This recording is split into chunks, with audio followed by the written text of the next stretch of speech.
ನಮಸ್ಕಾರ ವೀಕ್ಷಕರೇ. ಮೋದಿ 3.0 ಆರಂಭವಾಗಿ ದಿನಗಳು ಕಳೆದಿವೆ. ನೂತನ ಸರ್ಕಾರದ ಕೆಲಸಗಳು ಆರಂಭವಾಗಿವೆ. ಸರ್ಕಾರ ರಚನೆ ಹೊತ್ತಲ್ಲಿ ಎಲ್ಲರೂ ಚಿತ್ತ ನೆಟ್ಟಿದ್ದು ಮಿತ್ರ ಪಕ್ಷಗಳತ್ತ ಮಾತ್ರ. ಎಲ್ಲಿ ಟಿಡಿಪಿ ಹಾಗೂ ಜೆಡಿಯು ಕೈ ಕೊಡ್ತಾರೋ ಅಥವಾ ಸಿಕ್ಕಿದ್ದೆ ಚಾನ್ಸ್ ಅಂತ ಇರೋ ಬರೋ ಖಾತೆಗಳಿಗೆಲ್ಲ ಡಿಮ್ಯಾಂಡ್ ಮಾಡ್ತಾರೋ ಅಂತ. ಆದ್ರೆ ಅದ್ಯಾವುದೂ ಕೂಡ ನಡೀಲೇ ಇಲ್ಲ. ಅದರಲ್ಲೂ ಈ ಎಲೆಕ್ಷನ್ಗೂ ಮುಂಚೆ ಎರಡೂ ಪಕ್ಷಗಳು ಹಾಗೂ ಬಿಜೆಪಿ ಮಧ್ಯೆ ಮನಸ್ತಾಪದ ದೊಡ್ಡ ಕಂದಕವೇ ಸೃಷ್ಟಿಯಾಗಿತ್ತು ಅನ್ನೋದು ಕೂಡ ಎಲ್ರಿಗೂ ಗೊತ್ತಿದೆ. ಆದರೆ ಅದೆಲ್ಲವೂ ಸರಿಯಾಗಿ ಈಗ ಮಿತ್ರ ಮಂಡಳಿಯ ನಡುವೆ ಬಿಗಿ ಬಾಂಧವ್ಯ ಏರ್ಪಟ್ಟಿದೆ. ಇನ್ನೊಂದೆಡೆ ಹೊಸ ದಿಶೆಯತ್ತ ಹೆಜ್ಜೆ ಹಾಕ್ತಾ ಇರೋ ಪ್ರಧಾನಿ ಮೋದಿ ವಿಶ್ವದ ಪುರಾತನ ವಿಶ್ವವಿದ್ಯಾಲಯ ನಳಂದಾ ಯೂನಿವರ್ಸಿಟಿಯತ್ತ ಹೆಜ್ಜೆ ಇಟ್ಟಿದ್ದಾರೆ. ಇದರ ಬೆನ್ನಲ್ಲೇ ನಾನಾ ರೀತಿಯ ಚರ್ಚೆಗಳು ನಡೀತಾ ಇವೆ. ಹಾಗಿದ್ರೆ ಬಿಜೆಪಿ ಮಿತ್ರ ಮಂಡಳಿ ಇಷ್ಟು ಗಟ್ಟಿಯಾಗಿದ್ದು ಹೇಗೆ? ನಳಂದಾ ವಿಶ್ವವಿದ್ಯಾಲಯದಲ್ಲಿ ಮತ್ತೊಮ್ಮೆ ಗತವೈಭವ ಮೇಳೈಸಲಿದೆಯಾ? ನಳಂದಾ ವಿಶ್ವವಿದ್ಯಾಲಯದ ಇತಿಹಾಸ ಏನು? ಅದು ನಾಶ ಆಗಿದ್ದು ಹೇಗೆ? ಇದೆಲ್ಲವನ್ನ ಒನ್ ಬೈ ಒನ್ ವಿವರಿಸ್ತಾ ಹೋಗ್ತೀವಿ. ಈ ವಿಡಿಯೋವನ್ನ ತಪ್ಪದೆ ಕೊನೆ ತನಕ ನೋಡಿ. ಅದಕ್ಕೂ ಮುನ್ನ ಮೀಡಿಯಾ ಮಾನ್ಸ್ಟರ್ ಚಾನಲ್ ಅನ್ನ ತಪ್ಪದೆ ಸಬ್ಸ್ಕ್ರೈಬ್ ಮಾಡಿ. 2024ರ ಎಲೆಕ್ಷನ್ ನಲ್ಲಿ ಗೆದ್ದಿದ್ದು ಎನ್ಡಿಎ. ಆದ್ರೆ ಏಕಾಂಗಿಯಾಗಿ ಬಿಜೆಪಿಗೆ ಬಹುಮತ ಸಿಕ್ಕಿಲ್ಲ ಅನ್ನೋದೇ ನಮ್ಮ ಗೆಲುವು ಅನ್ನೋ ನಿಟ್ಟಿನಲ್ಲಿ ವಿಪಕ್ಷಗಳು ಯೋಚಿಸ್ತಾ ಇವೆ. ನರೇಂದ್ರ ಮೋದಿ ಅವರ ನೇತೃತ್ವ ಆರಂಭದ ಬಳಿಕ ಇದೇ ಮೊದಲ ಬಾರಿಗೆ ಬಿಜೆಪಿಗೆ ಬಹುಮತ ಬಂದಿಲ್ಲ. ಆದ್ರಿಂದ ಈ ಮೈತ್ರಿ ಸರ್ಕಾರ ಯಾವಾಗ ಬೇಕಾದ್ರೂ ಬೀಳಬಹುದು ಅನ್ನೋ ಲೆಕ್ಕಾಚಾರದಲ್ಲಿದೆ ಇಂಡಿ ಒಕ್ಕೂಟ.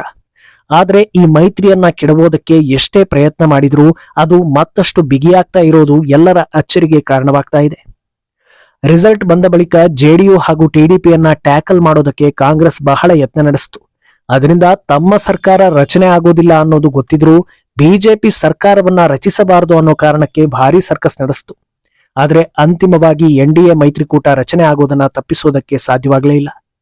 ನಾವು ಕೊಟ್ಟ ಮಾತಿನಂತೆ ಚುನಾವಣಾ ಪೂರ್ವ ಮೈತ್ರಿಗೆ ಬೆಲೆ ಕೊಡ್ತೀವಿ ಅಂತ ಎಲ್ಲಾ ಮಿತ್ರರು ಹೇಳಿದ್ರು. ಇನ್ನು ಸರ್ಕಾರ ರಚನೆ ಪ್ರಪೋಸಲ್ ಬಂದ್ಮೇಲಾದ್ರೂ ಅಷ್ಟೇ ವಿಪಕ್ಷಗಳ ಕುತಂತ್ರ ಕಮ್ಮಿ ಆಗ್ಲಿಲ್ಲ. ಇಬ್ಬರು ಮಿತ್ರರು ಬಿಜೆಪಿ ಕುತ್ತಿಗೆ ಹಿಡಿತಾ ಇದ್ದಾರೆ. ಮೋದಿ ಮುಂದೆ ದೊಡ್ಡ ದೊಡ್ಡ ಡಿಮ್ಯಾಂಡ್ ಮಾಡ್ತಾ ಇದ್ದಾರೆ. ಮೋದಿ ಈ ಬಾರಿ ಅವರಿಬ್ಬರ ಕಾಲು ಹಿಡಿದೇ ಸರ್ಕಾರ ಮಾಡಬೇಕು, ಹಾಗೆ ಹೀಗೆ ಅನ್ನೋ ನಾನಾ ಸುದ್ದಿಗಳನ್ನ ಹರಡಿಸಿದ್ವು. ಕೆಲ ಪ್ರಮುಖ ಖಾತೆಗಳಿಗೆ ಇಬ್ಬರು ಮಿತ್ರರು ಮುಗಿಬಿದ್ದಿದ್ದಾರೆ ಅನ್ನೋ ಸುದ್ದಿ ಎಲ್ಲ ಹರಿದಾಡಿಬಿಡ್ತು. ಆದ್ರೆ ಅದೇ ಮಿತ್ರ ಪಕ್ಷಗಳ ನಾಯಕರು ಮಾಧ್ಯಮದ ಮುಂದೆ ಬಂದು ಎಲ್ಲಾ ಸುದ್ದಿಗಳಿಗೆ ತೆರೆ ಎಳೆದ್ರು. ಅಲ್ಲದೆ ನಮ್ಮದು ಬೇಷರತ್ ಬೆಂಬಲ, ಯಾವ ಖಾತೆಗೂ ನಾವು ಡಿಮ್ಯಾಂಡ್ ಮಾಡೋದಿಲ್ಲ, ಕೊಟ್ಟ ಖಾತೆಯನ್ನ ನಿರ್ವಹಿಸ್ತೀವಿ ಅನ್ನೋದನ್ನ ಹೇಳಿದ್ರು. ಇಲ್ಲೂ ಕೂಡ ವಿಪಕ್ಷಗಳ ಕುತಂತ್ರ ಫೇಲ್ಯೂರ್ ಆಯ್ತು. ಈಗ್ಲೂ ಕೂಡ ಈ ಭಿನ್ನರಾಗ ಮೂಡಿಸೋ ಯತ್ನ ಮುಗಿದಿಲ್ಲ.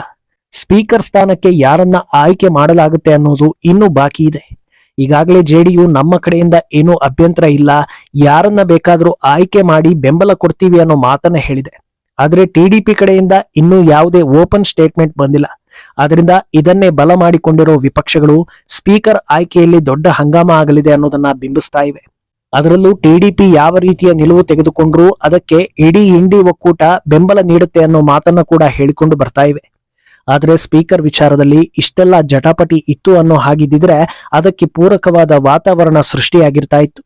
ಸದ್ಯಕ್ಕಂತೂ ಯಾರಲ್ಲೂ ಚಿಕ್ಕ ಅಸಮಾಧಾನಗಳು ಗೋಚರಿಸ್ತಾ ಇಲ್ಲ. ಇಲ್ಲ ಸಲ್ಲದ ಐಡಿಯಾ ನೀಡೋ ಮೂಲಕ ವಿಪಕ್ಷಗಳೇ ಎತ್ತಿಕಟ್ಟೋ ಕೆಲಸ ಮಾಡ್ತಾ ಇವೆ ಅನ್ನೋದು ಎಲ್ಲರಿಗೂ ಗೊತ್ತಾಗ್ತಾ ಇದೆ. ಇನ್ನು ಈ ಒಗ್ಗಟ್ಟು ಬಂದಿದ್ದು ಯಾಕೆ ಅನ್ನೋದು ಹಲವರಲ್ಲಿರೋ ಪ್ರಶ್ನೆ.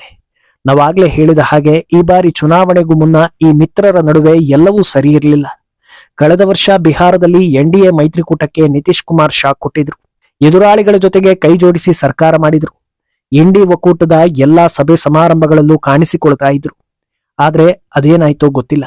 ಆ ಮೈತ್ರಿಕೂಟದಲ್ಲಿ ಅವರಿಗೆ ಹೆಚ್ಚು ದಿನ ಇರೋಕೆ ಸಾಧ್ಯವಾಗಲೇ ಇಲ್ಲ. ಸಿಎಂ ಸ್ಥಾನದಲ್ಲಿ ತಾವೇ ಇದ್ರೂ ಮಿತ್ರ ಪಕ್ಷಗಳು ರುಚಿಸಲಿಲ್ಲ. ಮತ್ತೆ ಎನ್ಡಿಎ ಒಕ್ಕೂಟಕ್ಕೆ ಬಂದು ಮತ್ತೊಮ್ಮೆ ಸಿಎಂ ಆಗಿದ್ದಾಯ್ತು. ಈ ರೀತಿ ಚಂಚಲ ಮನಸ್ಸಿನ ನಿತೀಶ್ ಈಗ ಯಾವುದೇ ಕಾರಣಕ್ಕೂ ಮೋದಿಯನ್ನ ಬಿಟ್ಟು ಹೋಗೋದಿಲ್ಲ ಅಂತಿದ್ದಾರೆ. ರಾಜಕೀಯವಾಗಿ ಈ ಚಿಂತನೆಗೆ ನಾನಾ ಕಾರಣಗಳಿವೆ. ಅದೇನಂದ್ರೆ ಮೋದಿಗೆ ಈ ಬಾರಿ ಹಿನ್ನಡೆ ಆಗಿರೋದು ನಿಜ. ಆದ್ರೆ ಎದುರಾಳಿಗಳ ವರ್ಚಸ್ಸಿಂದ ಈ ಹಿನ್ನಡೆ ಆಗಿರೋದಲ್ಲ ಅನ್ನೋದು ಮನದಟ್ಟಾಗಿದೆ. ಇನ್ನು ರಾಜಕೀಯದಿಂದ ಆಚೆಗೆ ಬಂದು ಯೋಚಿಸಿದ್ರು ಮೋದಿಯಂತ ನಾಯಕ ವಿಪಕ್ಷಗಳಲ್ಲಿಲ್ಲ. ಆದ್ರಿಂದ ಛಿದ್ರವಾಗಿರೋ ಆ ಗುಂಪಿಗಿಂತ ಕೆಲವರೇ ಇರೋ ಈ ಮೈತ್ರಿಯೇ ಬೆಸ್ಟ್ ಅನ್ನೋ ಲೆಕ್ಕಕ್ಕೆ ಬಂದಿದ್ದಾರೆ ಅಂತ ಹೇಳಲಾಗ್ತಾ ಇದೆ. ಇನ್ನು ಇತ್ತೀಚೆಗೆ ಮೋದಿ ಹಾಗೂ ನಿತೀಶ್ ಇಬ್ಬರೂ ಭಾಗಿಯಾಗ್ತಾ ಇರೋ ಕಾರ್ಯಕ್ರಮಗಳಲ್ಲಾದ್ರೂ ಅಷ್ಟೇ ಇಬ್ಬರ ಮಧ್ಯೆ ಸ್ನೇಹ ಸಂಬಂಧ ಎಷ್ಟು ಗಟ್ಟಿಯಾಗಿದೆ ಅನ್ನೋದು ಸಾಬೀತಾಗ್ತಾ ಇದೆ. ಅವಕಾಶ ಸಿಕ್ಕಾಗಲೆಲ್ಲ ನಿತೀಶ್ ಕುಮಾರ್ ಪ್ರಧಾನಿ ಮೋದಿಯನ್ನ ಹಾಡಿ ಹೊಗಳ್ತಾ ಇದ್ದಾರೆ. ರಾಜಕೀಯ ಅಂದ್ಮೇಲೆ ಇದೆಲ್ಲ ಕಾಮನ್. ಜೊತೆಗಿದ್ದಾಗ ಒಬ್ಬರನ್ನ ಒಬ್ಬರು ಹೊಗಳೋದು ಮಾಮೂಲಿ ಅಂತ ಅನ್ನಿಸಿದ್ರು ನಿತೀಶ್ ಕುಮಾರ್ರ ನಡೆ ನುಡಿಗಳು ಹೃದಯದಿಂದ ಬಂದಂತೆ ಭಾಸವಾಗ್ತಾ ಇದೆ. ಇನ್ನು ಚಂದ್ರಬಾಬು ನಾಯ್ಡು ಆದ್ರೂ ಅಷ್ಟೇ ಕಳೆದ ಬಾರಿ ಬಿಜೆಪಿ ಅಥವಾ ಮೋದಿ ವಿರುದ್ಧ ಹೋದಾಗ ಯಾವ ರೀತಿಯಲ್ಲಿ ಲಾಭ ಆಯಿತು ಅಂತ ಕೇಳಿದ್ರೆ ಉತ್ತರವೇ ಇಲ್ಲ. ರಾಜ್ಯದಲ್ಲೂ ಹೀನಾಯ ಸೋಲು, ಲೋಕಸಭೆಯಲ್ಲೂ ಜಗನ್ ಮುನ್ನಡೆ. ಇದೆಲ್ಲವನ್ನ ನೋಡಿರೋ ಚಂದ್ರಬಾಬು ನಾಯ್ಡು ವಿರೋಧದಿಂದ ಯಾರಿಗೂ ನೆಮ್ಮದಿ ಇಲ್ಲ ಅನ್ನೋ ಲೆಕ್ಕಕ್ಕೆ ಬಂದಂತಿದೆ. ಇನ್ನು ಸೈದ್ಧಾಂತಿಕವಾಗಿ ಯೋಚಿಸಿದ್ರು ಟಿಡಿಪಿ ಹಾಗೂ ಬಿಜೆಪಿ ಹಲವು ವಿಚಾರಗಳಲ್ಲಿ ಒಂದೇ ನಿಲುವನ್ನ ಹೊಂದಿದೆ. ಕೇವಲ ರಾಜಕೀಯ ದ್ವೇಷಕ್ಕಾಗಿ ವಿರೋಧಿ ಮನಸ್ಥಿತಿಯವರ ಜೊತೆ ಕೈಜೋಡಿಸೋದು ಸಮಂಜಸ ಅನ್ನಿಸ್ಲಿಲ್ಲ. ಇನ್ನು ಇಂಡಿ ಒಕ್ಕೂಟಕ್ಕೆ ಸೇರೋದ್ರಿಂದ ಪ್ರಧಾನಿ ಪಟ್ಟವೇ ಸಿಕ್ಕಿದ್ರೂ ಈ ಕ್ರೆಡಿಬಿಲಿಟಿ ಅನ್ನೋದಿರುತ್ತಲ್ವಾ, ಯಾರದ್ದೋ ಮುಲಾಜಿಗೆ ಬಿದ್ದು ಎಲ್ಲರ ಆಸ್ತಿಯನ್ನ ಕಿತ್ತು ಹಂಚೋ ಕೆಲಸ ಮಾಡಿದ್ರೆ ನಾಳೆ ದಿನ ಜನರು ಬೆಂಬಲ ನೀಡ್ತಾರ? ಅಲ್ಲದೆ ಅಭಿವೃದ್ಧಿ ವಿಚಾರದಲ್ಲಿ ಚಂದ್ರಬಾಬು ನಾಯ್ಡುಗೆ ಅವರದ್ದೇ ಆದ ವರ್ಚಸ್ಸಿದೆ. ಆಂಧ್ರದಲ್ಲಿ ಕ್ರಾಂತಿ ಮಾಡಿದ್ದಾರೆ ಅನ್ನೋ ಹೆಸರಿದೆ. ಇಡೀ ಎಲೆಕ್ಷನ್ ಕ್ಯಾಂಪೇನ್ನಲ್ಲಿ ದೇಶದ ಅಭಿವೃದ್ಧಿ ಬಗ್ಗೆ ಒಂದೇ ಒಂದು ಮಾತನಾಡದ ಕಾಂಗ್ರೆಸ್ ಜೊತೆ ಸೇರ್ಕೊಂಡು ಮಾಡೋದಾದ್ರೂ ಏನು ಅನ್ನೋ ನಿಲುವಿಗೆ ಬಂದಿದ್ದಾರೆ ಅಂತ ಹೇಳಲಾಗ್ತಾ ಇದೆ. ಆದ್ರಿಂದ ಯಾರೇ ಎಷ್ಟು ಪ್ರಯತ್ನ ಮಾಡಿದ್ರೂ ಈ ಮೈತ್ರಿ ಅಷ್ಟು ಸುಲಭವಾಗಿ ಬಿದ್ದು ಹೋಗೋದಿಲ್ಲ ಅನ್ನೋದು ದಿನದಿನಕ್ಕೂ ಸಾಬೀತಾಗ್ತಾ ಇದೆ. ಇನ್ನು 3ನೇ ಅವಧಿಯಲ್ಲಿ ವಿಕಸಿತ ಭಾರತಕ್ಕೆ ಶ್ರಮಿಸ್ತೀವಿ ಅನ್ನೋ ಮಾತನ್ನ ಮೋದಿ ಹೇಳಿದ್ರು. ಅದಕ್ಕೆ ಈಗಾಗಲೇ ಕೆಲಸಗಳು ಶುರುವಾಗಿರೋ ಹಾಗೆ ಕಾಣಿಸ್ತಾ ಇದೆ. ಯಾಕಂದ್ರೆ ಇಂದು ಬಿಹಾರದಲ್ಲಿ ಪ್ರಧಾನಿ ಮೋದಿ ಇತಿಹಾಸ ಪ್ರಸಿದ್ಧ ನಳಂದಾ ವಿಶ್ವವಿದ್ಯಾಲಯದ ಮರುಸ್ಥಾಪನೆಗೆ ಚಾಲನೆ ನೀಡಿದ್ದಾರೆ. ನಳಂದಾ ವಿಶ್ವವಿದ್ಯಾಲಯದ ಇತಿಹಾಸ ಕೇಳಿದರೆ ಮೈ ನವಿರೇಳುತ್ತೆ. ಯಾಕಂದ್ರೆ ಇಡೀ ಪ್ರಪಂಚವೇ ಅಂಬೆಗಾಲಿಡೋ ಹೊತ್ತಲ್ಲಿ ಭಾರತದಲ್ಲಿ ಎಲ್ಲಾ ಜ್ಞಾನವನ್ನ ತುಂಬಿದ್ದ ಒಂದು ವಿಶ್ವವಿದ್ಯಾಲಯವೇ ಇತ್ತು. ಅದೇ ಈ ನಳಂದಾ ವಿಶ್ವವಿದ್ಯಾಲಯ. 6ನೇ ಶತಮಾನದಲ್ಲಿ ನಿರ್ಮಿಸಲಾದ ಈ ವಿಶ್ವವಿದ್ಯಾಲಯದಲ್ಲಿ ಕಲಿಬೇಕು ಅಂತ ವಿಶ್ವದ ಮೂಲೆ ಮೂಲೆಗಳಿಂದ ವಿದ್ಯಾರ್ಥಿಗಳು ಬರ್ತಾ ಇದ್ರು. ಅಲ್ಲಿನ ಎಂಟ್ರೆನ್ಸ್ ಎಕ್ಸಾಮ್ ಪಾಸ್ ಮಾಡೋದು ಅಷ್ಟು ಸುಲಭದ ವಿಷಯವಾಗಿರಲಿಲ್ಲ. ಅಷ್ಟರ ಮಟ್ಟಿಗೆ ದೊಡ್ಡ ಹೆಸರು ಮಾಡಿತ್ತು ನಳಂದಾ ವಿಶ್ವವಿದ್ಯಾಲಯ. 13ನೇ ಶತಮಾನದವರೆಗೆ ಅಂದ್ರೆ ಸುಮಾರು 700 ವರ್ಷಗಳ ಕಾಲ ಈ ವಿಶ್ವವಿದ್ಯಾಲಯ ಯಶಸ್ವಿಯಾಗಿ ನಡೆದಿತ್ತು. ಭಾರತಕ್ಕೆ ಬಂದಿದ್ದ ಚೀನಾ ಪ್ರವಾಸಿ ಹ್ಯುಯನ್ ಸ್ಯಾಂಗ್ ಕೂಡ ನಳಂದಾ ಯೂನಿವರ್ಸಿಟಿ ಬಗ್ಗೆ ತನ್ನ ಪುಸ್ತಕದಲ್ಲಿ ದಾಖಲಿಸಿರ್ತಾನೆ. ಅಲ್ಲಿನ ಗೇಟ್ ಕೀಪರ್ ಕೂಡ ಹಲವು ವಿಷಯಗಳಲ್ಲಿ ಪಾಂಡಿತ್ಯ ಹೊಂದಿದ್ದ ಅನ್ನೋದಕ್ಕೆ ಅಚ್ಚರಿ ವ್ಯಕ್ತಪಡಿಸಿರ್ತಾನೆ. ಆನಂತರ ಬಕ್ತಿಯಾರ್ ಖಿಲ್ಜಿ ಯಾವಾಗ ಭಾರತಕ್ಕೆ ಕಾಲಿಟ್ನೋ ಆಗ್ಲೇ ಕಂಟಕ ಎದುರಾಗಿದ್ದು. ನಳಂದಾ ವಿಶ್ವವಿದ್ಯಾಲಯದಲ್ಲಿ ಅಪಾರ ಜ್ಞಾನ ಇದೆ. ವಿಶ್ವದಲ್ಲಿ ಎಲ್ಲೂ ಇಲ್ಲದ ಮಹಾ ಜ್ಞಾನ ಭಂಡಾರವಿದೆ, ವಿಶೇಷ ಪುಸ್ತಕಗಳಿವೆ ಅಂತ ಗೊತ್ತಾಗ್ತಾ ಇದ್ದಂತೆ ಖಿಲ್ಜಿಗೆ ಹೊಟ್ಟೆ ಕಿಚ್ಚು ಶುರುವಾಗುತ್ತೆ. ಈ ಜ್ಞಾನ ಯಾರಿಗೂ ಸಿಗಬಾರದು ಅನ್ನೋ ಕಾರಣಕ್ಕೆ ಇಡೀ ವಿಶ್ವವಿದ್ಯಾಲಯಕ್ಕೆ ಬೆಂಕಿ ಹಚ್ಚಿಸ್ತಾನೆ. ಶತಮಾನಗಳಿಂದ ದಾಖಲಿಸಿದ್ದ ಪುಸ್ತಕಗಳು, ವೈಜ್ಞಾನಿಕ ಸಂಗತಿಗಳು ಎಲ್ಲವೂ ಹೊತ್ತಿ ಉರಿಯುತ್ತೆ.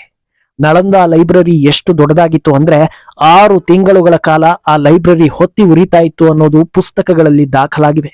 ಭಾರತದ ಕೀರ್ತಿ ಅನ್ನೋ ಹಾಗಿದ್ದ ವಿಶ್ವವಿದ್ಯಾಲಯವನ್ನ ನಾಮಾವಶೇಷ ಮಾಡಿರ್ತಾನೆ ಬಕ್ತಿಯಾರ್ ಖಿಲ್ಜಿ. ದುರಂತದ ವಿಚಾರ ಏನಂದ್ರೆ ನಳಂದಾ ವಿಶ್ವವಿದ್ಯಾಲಯ ಇದ್ದ ಸ್ಥಳದ ಪಕ್ಕದ ಊರಿಗೆ ಬಕ್ತಿಯಾರ್ಪುರ ಅಂತ ಹೆಸರಿಟ್ಟಿದ್ದಾರೆ. ಇಂದಿಗೂ ಕೂಡ ಆ ಹೆಸರನ್ನ ಬದಲಾಯಿಸಿಲ್ಲ. ಜ್ಞಾನಕ್ಕೆ ಬೆಂಕಿ ಇಟ್ಟ ಒಬ್ಬ ಕ್ರೂರಿಯ ಹೆಸರನ್ನ ಒಂದು ಪ್ರದೇಶಕ್ಕೆ ಇಡ್ತಾರೆ ಅಂದ್ರೆ ಅದು ಭಾರತದಲ್ಲಿ ಮಾತ್ರ ಸಾಧ್ಯ ಅಂತ ಜನ ಹೇಳ್ತಾ ಇದ್ದಾರೆ. ಅಂತಹ ಮಹಾನ್ ವಿಶ್ವವಿದ್ಯಾಲಯವನ್ನ ಮತ್ತೆ ಸ್ಥಾಪಿಸುವ ಮೂಲಕ ಪ್ರಧಾನಿ ಮೋದಿ ಗತ ವೈಭವವನ್ನ ಮರಳಿಸ್ತಾರಾ ಅನ್ನೋದು ಈಗ ಎಲ್ಲರಲ್ಲಿರೋ ನಿರೀಕ್ಷೆ. ಈ ಬಗ್ಗೆ ನಿಮ್ಮ ಅಭಿಪ್ರಾಯವನ್ನ ತಪ್ಪದೆ ಕಾಮೆಂಟ್ ಮೂಲಕ ತಿಳಿಸಿ.